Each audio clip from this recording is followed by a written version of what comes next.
dahsyatnya nikmat anugerah yang Allah berikan kepada dirinya. Lalu terlontarlah ungkapan doa tadi, Robbi auzi'ni an ashkura nikmatakal lati an'amta alayya wa ala walidayya. Ya Tuhanku, bantulah aku. Minta tolong, minta dibantu. Ya, beri aku ilham. Bantu aku supaya aku bisa bersyukur ya, atas nikmat yang kau berikan kepadaku dan kepada orang tuaku. Wa an a'mala sholihan, dan supaya aku bisa beramal soleh. Tardoh, amal soleh yang kau ridhoi. Ya. Wa adkhilni bi rahmatika fi ibadika sholihin, dan masukkanlah aku ke dalam hamba-hambamu yang soleh. Ya. Nah, doa ini hampir mirip dengan doa ya dalam ayat lain, doa orang yang sudah berumur 40 tahun.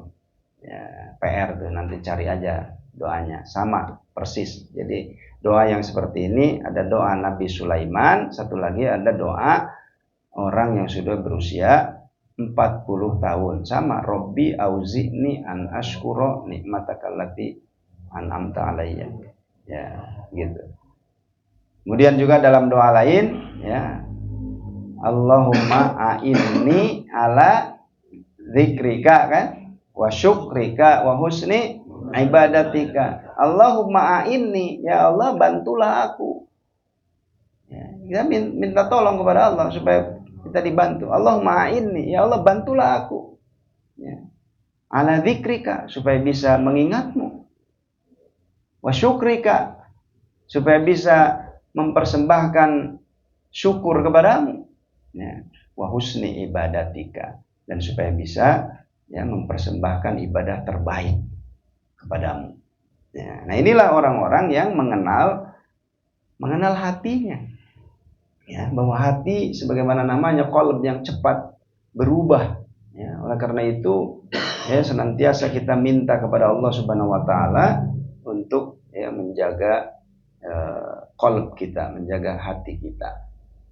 Baik ya. Nah, ini yang penting pula untuk diketahui ya. Kemudian penulis ya menyebutkan bahwa hati ini menjadi medan pertempuran ya. Ketahuilah bahwa fitrah hati ialah menerima hidayah dan menerima nafsu syahwat. Itu sudah fitrah. Allah Subhanahu wa taala ya menciptakan manusia ya.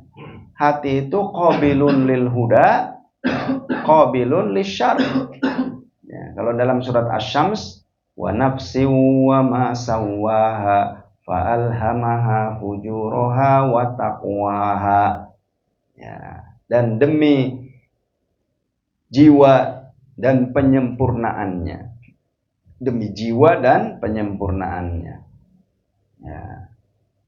Wa nafsi wa ma sawwaha fa alhamaha, dia mengilhamkan kepada jiwa ya, fujuraha, jalan fujur ya, dosa, wa taqwaha, dan jalan ketakwaan. Jadi ketahuilah bahwa fitrah hati ialah menerima hidayah dan menerima nafsu syahwat. Kedua kecenderungan ini bergumul di dalam hati secara kontinu, terus menerus ya, tidak berhenti, terus menerus bergumul, laksana dua tentara yang saling bertikai, tentara malaikat dan tentara syaitan. Hingga akhirnya hati menerima salah satu di antara keduanya. Yang satu kemudian bersemayam dan yang satu lagi menyingkir karena kalah. Nah itulah. Ya. Jadi hati sekali lagi menjadi medan pertempuran. Ya. Jadi kalau ada yang kalah, ya berarti dia terusir dari hati. Ya. Sebagaimana firman Allah Subhanahu wa taala ya, di sini dikutip ya surat An-Nas, min syarril waswasil khannas, ya, dari kejahatan al-waswas yang membisikkan, al-khannas yang bersembunyi. Dalam tafsirnya disebutkan yang disebut al-khannas itu ya bersembunyi ya, karena memang setan itu ya yang berbisik ini, al-waswas ini, dia datang dan pergi katanya. Ya, dia datang ketika manusia lalai dan dia pergi ketika manusia ingat kepada Allah. Ya. Jadi kalau manusia ingat kepada Allah, setan merasa kalah, tidak ada tempat, dia pergi. Kalau manusia lalai, maka setan masuk. Itulah ya al-waswas al-khannas. Ya. Apabila seseorang diingatkan tentang Allah, dia malah bersembunyi, dan jika berada pada kelalaian, justru dia merasa senang. Para tentara setan tidak akan mengusir kelalaian itu dari hati kecuali jika hati ingat kepada Allah. Setan pun tidak akan bersemayam di dalam hati jika hati juga mengingat Allah. Ya. Nah ini ya kenapa pembahasan tentang al-muhlikat diawali dengan pemahaman tentang hakikat hati, karena memang ya intinya adalah di dalam hati, sebab hati menjadi medan pertempuran. Ya. Segala keburukan-keburukan itu ya dipromosikan atau masuk ya melalui pintu hati manusia. Ya. Ketahuilah bahwa hati itu ibarat sebuah benteng, dan setan adalah musuh yang ingin memasuki benteng untuk menguasai dan merebutnya. Benteng tidak mungkin terlindungi kecuali terjaga pintu-pintunya. Hanya yang tahu pintu-pintunya saja yang bisa menjaganya. Wa'lam anna mathalal qalb kamathali hisn wasyaiton aduun yuridu an yadkhulal hisn wa yamlikuhu wa yastawli alaihi. Jadi katanya, ketahuilah bahwa perumpamaan hati itu seperti perumpamaan benteng, dan setan sebagai musuh ingin masuk ke benteng tersebut, memilikinya, bahkan menguasai benteng tersebut. Karena tadi siapa yang kalah akan terusir, ya, yang kalah terusir, gitu. Ya. Wala yumkin hifdul hisan illa bihirosati abwabihi. Dan tidak mungkin bisa menjaga benteng kecuali ya dengan menjaga pintu-pintunya. Wala yaqdir ala hirasati abwabihi man la ya'rifuha. Dan tidak mampu untuk menjaga pintu-pintunya orang yang tidak mengetahui pintu-pintunya. Karena itu mengetahui ya pintu-pintu benteng tadi ya, itu menjadi penting. Hanya yang tahu pintu-pintunya saja yang bisa menjaga benteng. Dan seseorang tidak akan bisa menyingkirkan setan kecuali jika mengetahui pintu-pintu masuknya. Pintu-pintu masuk ini adalah sifat-sifat hamba dan jumlahnya banyak sekali. Ya, yang disebutkan di dalam kitab ini hanya beberapa saja. Ya. Hanya menyebutkan beberapa pintu besar yang menjadi jalan utama yang tidak pernah sempit karena banyaknya tentara syaitan. Ya. Nah, kemudian ya, penulis kemudian menyebutkan di antara pintu-pintu besar ya, yang menjadi pintu masuk tadi iblis, ya, syaitan. Apa di antara pintu-pintu besar tersebut? Yang pertama adalah kedengkian dan sifat tamak. Dengki dan tamak. Jika seseorang tamak terhadap sesuatu, maka ketamakan akan membuatnya buta dan tuli. Namun tetap saja cahaya basiroh mata hati nurani akan memberitahukan pintu-pintu masuk mana saja yang dilalui setan. Tapi apabila cahaya ini sudah tertutupi kedengkian juga ya, dan ketamakan, maka dia tidak dapat melihatnya. Jadi begini ya, jadi yang pertama ini pintu masuk, ya, pintu besar itu, ya, yang menjadi pintu masuk iblis, pintu masuk setan itu adalah kedengkian dan sifat tamak. Ya. Nah, jika seseorang tamak, ya, maka ketamakan itu akan membuatnya buta dan tuli. Dalam kondisi tersebut, ya, cahaya basiroh, ya, itu masih ada. Cahaya basiroh. Ya. Karena ada yang yang merinci, ya, merinci hati itu ada sodrun, ya, soder, kemudian qalb, kemudian ada fuad, kemudian ada basiroh. Ya, ya, jadi katanya kalau soder itu bagian luar, soder, ya, bagian luar. Dalam Al-Quran Allah Subhanahu Wa Taala berfirman, alam nasroh laka sodro, bukankah kami telah melapangkan dadamu? Tentu yang dimaksud bukan melapangkan dada dalam arti dada ini. Maksudnya melapangkan apa? Yang ada di dalam dada, hati. Jadi soder itu biasa diungkapkan menunjuk sebagai bagian luar. Ya. Dalam ayat lain Allah Subhanahu Wa Taala berfirman, ya, Al-Quran itu syifaun lima fis sudur, syifaun lima fis sudur.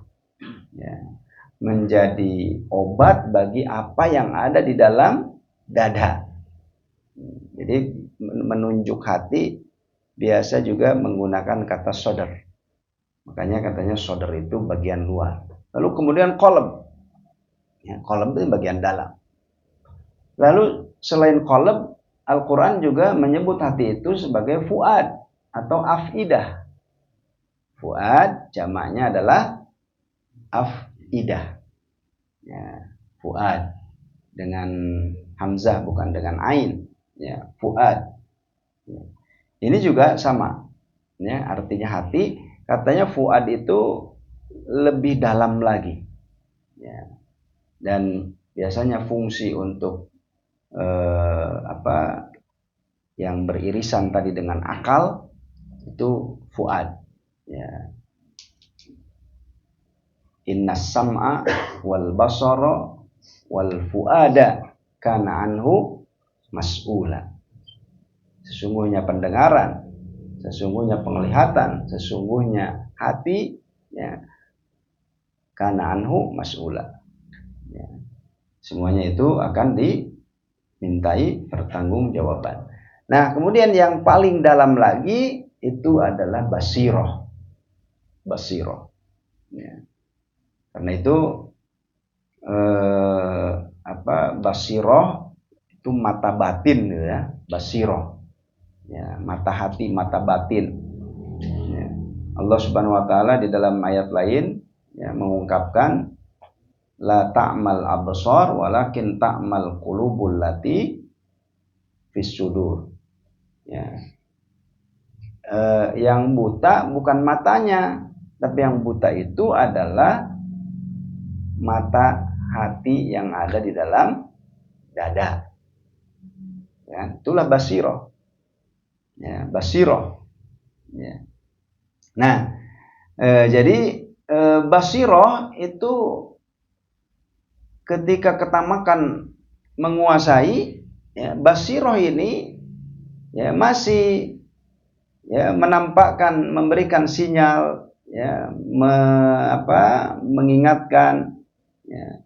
Tetapi kalau cahaya basiroh ini sudah tertutupi, nah ini kalau cahaya basiroh ini sudah tertutupi, ya, maka, ya, dia tidak dapat lagi melihatnya. Jadi kalau cahaya basiroh ini sudah tertutupi, ya sudah. Ya, itulah yang di dalam surat Al-Baqarah, ya, Allah Subhanahu Wa Taala mengungkapkan khatamallahu ala qulubihim wa ala sam'ihim wa ala absarihim isyawah. Gitu. Ya, itu sudah final, sudah ditutup, dikunci, ya, matanya juga ada penghalang, ya sudah. Ya. mata batinnya tidak lagi berfungsi.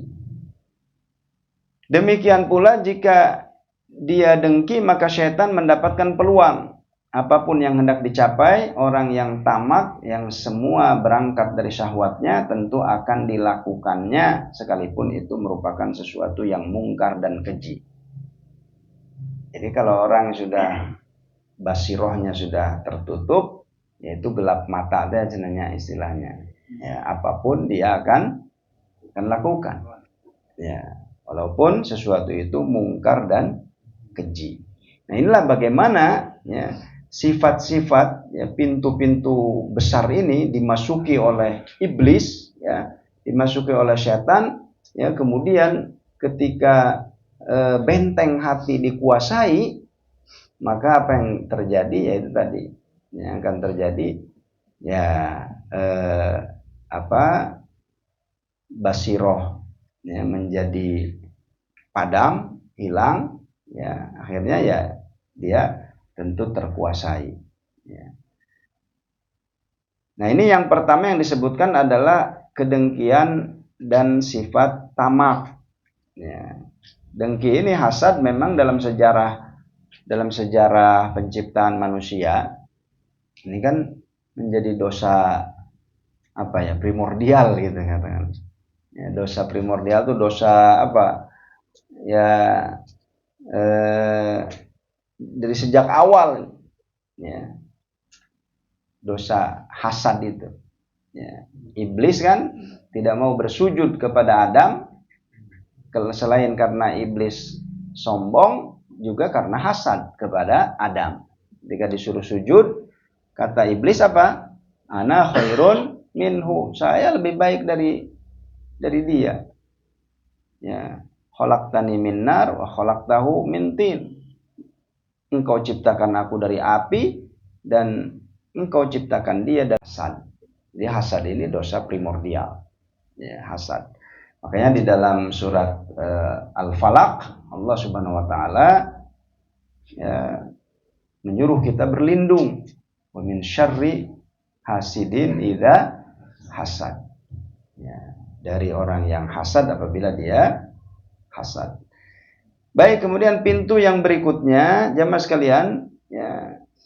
Pintu yang berikutnya adalah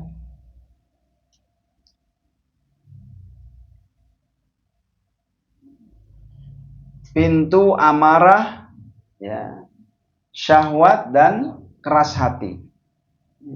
Nah, ini pintu amarah, ya, kemarahan. Ya. Katanya amarah adalah bius bagi akal. Apabila tentara akal melemah, maka tentara setan maju melakukan penyerangan dan mempermainkan manusia. Ya, jadi memang orang kalau sudah amarahnya tidak terkontrol, ya seperti dia kehilangan akal sehat. Ya. Nah, kalau sudah dikuasai oleh amarah, ya akal sehatnya menjadi hilang. Makanya bahasanya ini amarah adalah bius bagi akal. Ya, dibius. Ya. Dan apabila tentara akal melemah, maka tentara setan maju melakukan penyerangan dan mempermainkan manusia. Ya.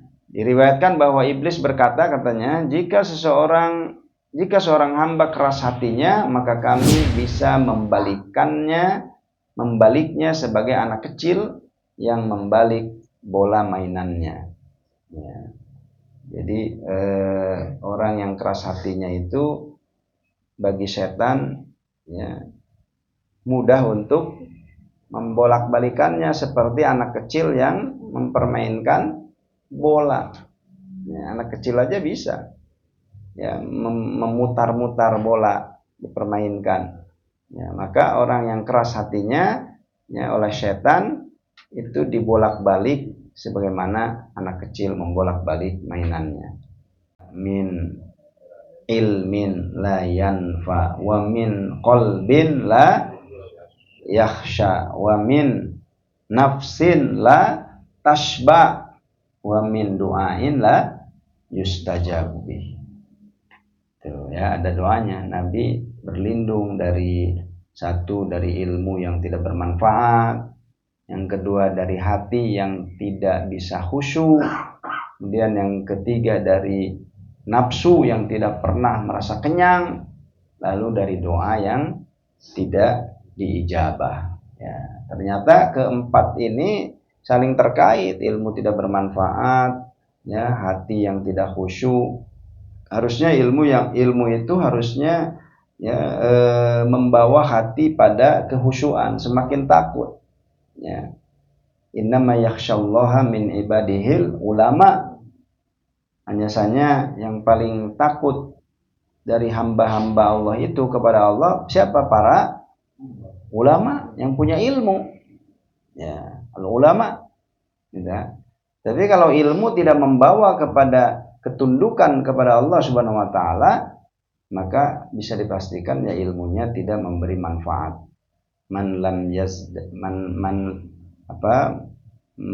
Barang siapa yang bertambah ilmu tapi tidak bertambah petunjuk, ya, maka tidak akan dia bertambah kepada Allah kecuali dia semakin jauh. Man izdada ilman walam yazdad hudan lam yazdad minallahi illa bu'dan.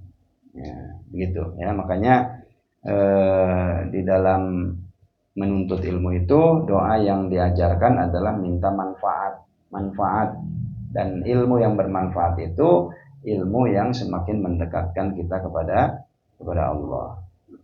Ya. Nah, kalau hati tidak tunduk, ya akhirnya nafsu menjadi liar.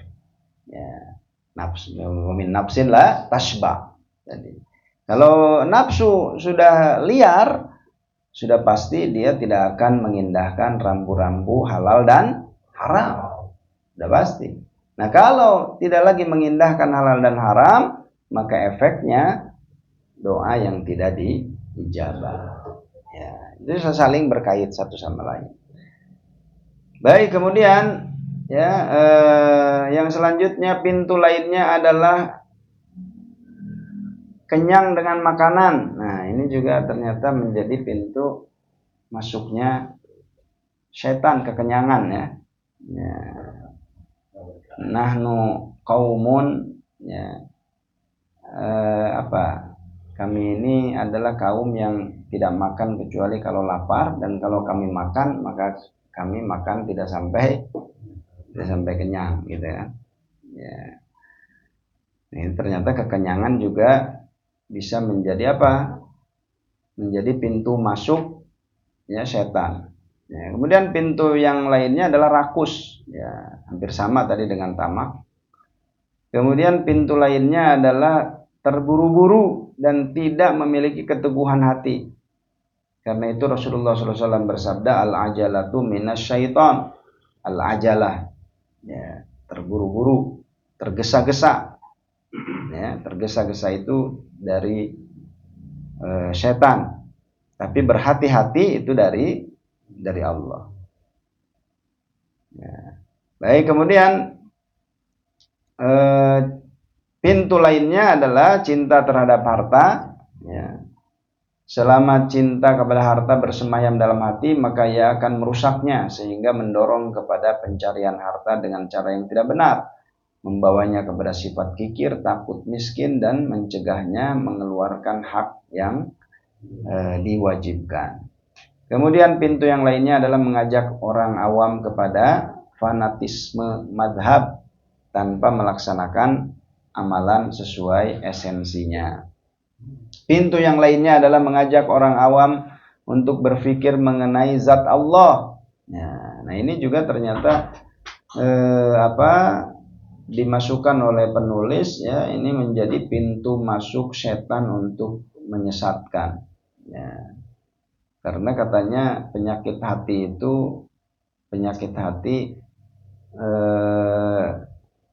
penyebabnya dua. Penyebabnya itu adalah syahwat dan syubhat. Ya, syahwat dan syubhat. Ya, syahwat itu hawa nafsu tadi, ya, yang menjadi salah satunya menjadi pintu masuk. Kemudian juga syubhat. Syubhat itu adalah ya, kerancuan-kerancuan, ya, syubhat, terutama syubhat kerancuan-kerancuan di dalam akidah. Nah, ini menjadi pintu masuk lainnya, mengajak orang-orang awam untuk berpikir mengenai zat Allah. Karena itu Rasulullah SAW melarang memikirkan zat Allah. Tafakkaru fi khalqillah wala tafakkaru fi dzatillah. Ya. Tafakurilah ciptaan-ciptaan Allah, tapi jangan memikirkan zat Allah. Ya. Nanti kalau memikirkan zat Allah, ya sampai nanti ya pada satu kondisi di mana setan kemudian membisikkan. Ya, kalau begitu siapa yang menciptakan Allah? Kalau sudah sampai pertanyaan seperti itu, kata Nabi, cepat-cepat beristighfar. Ya, gitu kan? Jadi kalau memikirkan ciptaan Allah, ini yang menciptakan ini, nanti kemudian sampai pada pertanyaan. Nah, ini pertanyaan yang dibuat oleh setan. Ya. Siapa yang menciptakan? Ya, Rob gitu. Nah, kalau sudah sampai pertanyaan itu sudah harus berhenti. Nah, ini ya termasuk syubhat. Ya. Dan pintu lainnya adalah berburuk sangka, ya, suudzon, ya, berburuk sangka terhadap kaum muslimin. Melalui pintu ini setan ingin memutuskan tentang diri seorang muslim berdasarkan buruk sangka, melecehkannya, mengatakan yang macam-macam tentang dirinya dan melihat dirinya lebih baik darinya. Buruk sangka bisa dibuat sedemikian rupa sehingga sesuai dengan selera orang yang berburuk sangka. Orang mukmin adalah yang memaafkan orang mukmin lainnya, sedangkan orang munafik adalah yang mencari-cari keburukannya. Maka setiap orang harus berhati-hati terhadap titik-titik sensitif yang sering memancing tuduhan agar orang lain tidak berburuk sangka kepadanya. Ya, ini saya barangkali pernah cerita juga ya. Jadi Rasulullah SAW pernah pada suatu ketika beliau berjalan dengan istrinya, ya, dengan salah seorang istrinya di malam hari. Ya, beliau berjalan.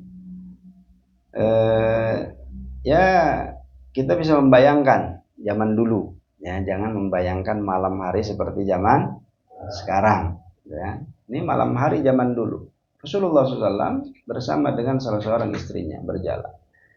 Lalu kemudian di tengah jalan berpapasan dengan dua orang sahabat berpapasan. Ketika berpapasan itu, kemudian Rasulullah SAW mengatakan kepada dua sahabat itu, ya, setelah salam, kemudian menyampaikan, ya, ketahuilah wahai sahabat, ya, yang bersamaku ini adalah istriku. Ya, itu disampaikan seperti itu. Sampai kedua sahabat ini kaget. Ya, subhanallah, kata dua orang ini. Subhanallah. Ya Rasulullah, apakah engkau mengira kami akan menuduh yang tidak-tidak kepadamu? Sampai Rasulullah SAW ya, perlu menyampaikan bahwa yang bersamanya ini adalah istrinya. Gitu. Apa jawaban Nabi ketika itu?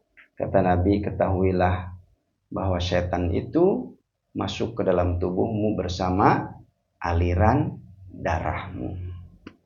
Cukup itu yang disampaikan oleh Nabi. Ya. Karena itu, ya, kata Nabi, ya, diklarifikasi supaya menghilangkan tadi, ya, syubhat-syubhat tadi. Ya. Mungkin bisa jadi, ya, ya, kalau Nabi tidak mengklarifikasi, barangkali dua orang itu ketika pulang, ya, terus ngobrol, tadi sahana nunjung Nabi teh, sahanya, gitu kan? Itu yang kecil bisa menjadi besar, yang kecil sekali lagi bisa menjadi besar, gitu kan? Apalagi kalau sudah dibumbui, setan masuk kemudian, ya, membumbui tadi. Nah, inilah, ya, makanya tadi suudzon tadi, ya, berburuk sangka itu menjadi pintu masuk setan. Itu, ya, karena setan bisa ya membesar-besarkan hal-hal yang tadinya kecil. Seperti itu. Dalam sesuatu yang bisa menimbulkan fitnah pertanyaan dari orang, maka tanpa diminta klarifikasi lebih baik menyampaikan supaya tidak menjadi ya orang tadi ya fitnah gitu kan, tidak menjadi. Maka Nabi mengajarkan gitu kan. Ya, sampai sahabat kaget gitu kan. Ya Rasulullah, apakah engkau mengira kami akan mengatakan hal-hal yang ya macam-macam gitu. Nah, tapi Nabi memberikan jawaban, ketahuilah setan itu mengalir dalam tubuh manusia bersama aliran darah. Sekarang kamu tidak ada pikiran seperti itu. Tapi nanti ketika pulang ya, ketika pulang ngobrol ada pintu masuk setan, maka ya dari pintu masuk itulah ya setan akan berusaha untuk membesarkan hal-hal yang tadinya kecil bahkan yang tidak ada kemudian diada-adakan ya. Inilah pintu-pintu masuk setan. Cara terapinya adalah menutup pintu-pintunya dengan cara membersihkan hati dari sifat-sifat yang tercela yang akan diuraikan secara detail insyaallah. Nah itu nanti dalam pembahasan al-munjiyat ya, pembahasan tentang al-munjiyat ya, hal-hal yang bisa menyelamatkan. Jika benih sifat-sifat ini tetap bersemayam di dalam hati, maka setan akan lebih leluasa memasukkan bisikan bahkan keluar masuk sehingga mencegahnya dari zikrullah dan membangun hati dengan hiasan takwa. Ya, jadi kalau benih-benih sifat ini tetap bersemayam di dalam hati, setan itu leluasa keluar masuk gitu kan. Semoga kartu parkir sorangan gitu. Ya, tinggal ya jadi tinggal ngetap ya, keluar masuk bebas dia. Keluar masuk seperti itu. Ya. Jadi sehingga mencegahnya dari zikrullah katanya. Nah, jadi kalau dia ingat kepada Allah, insya Allah setan akan pergi, gitu kan? Dengan salah satunya dengan zikrullah. Baik, barangkali jamaah sekalian yang dimuliakan Allah Subhanahu Wa Taala, ya, ini mungkin ya pembahasan keajaiban hati. Ya, yang dikemukakan di dalam kitab Minhajul Qasidin, dan pembahasan ini sebagai pembuka ya bagi pembahasan tentang hal-hal yang bisa membinasakan manusia ya. Mungkin ini ya menjadi kajian pada kesempatan malam hari ini. Yang benarnya datang dari Allah, yang salah dari kekeliruan pribadi saya sendiri. Qulu qouli hadza wa astaghfirullahal azim li wa lakum. Subhanakallahumma wa bihamdik asyhadu an la ilaha illa anta astaghfiruka wa atubu ilaik. Wassalamualaikum warahmatullahi wabarakatuh.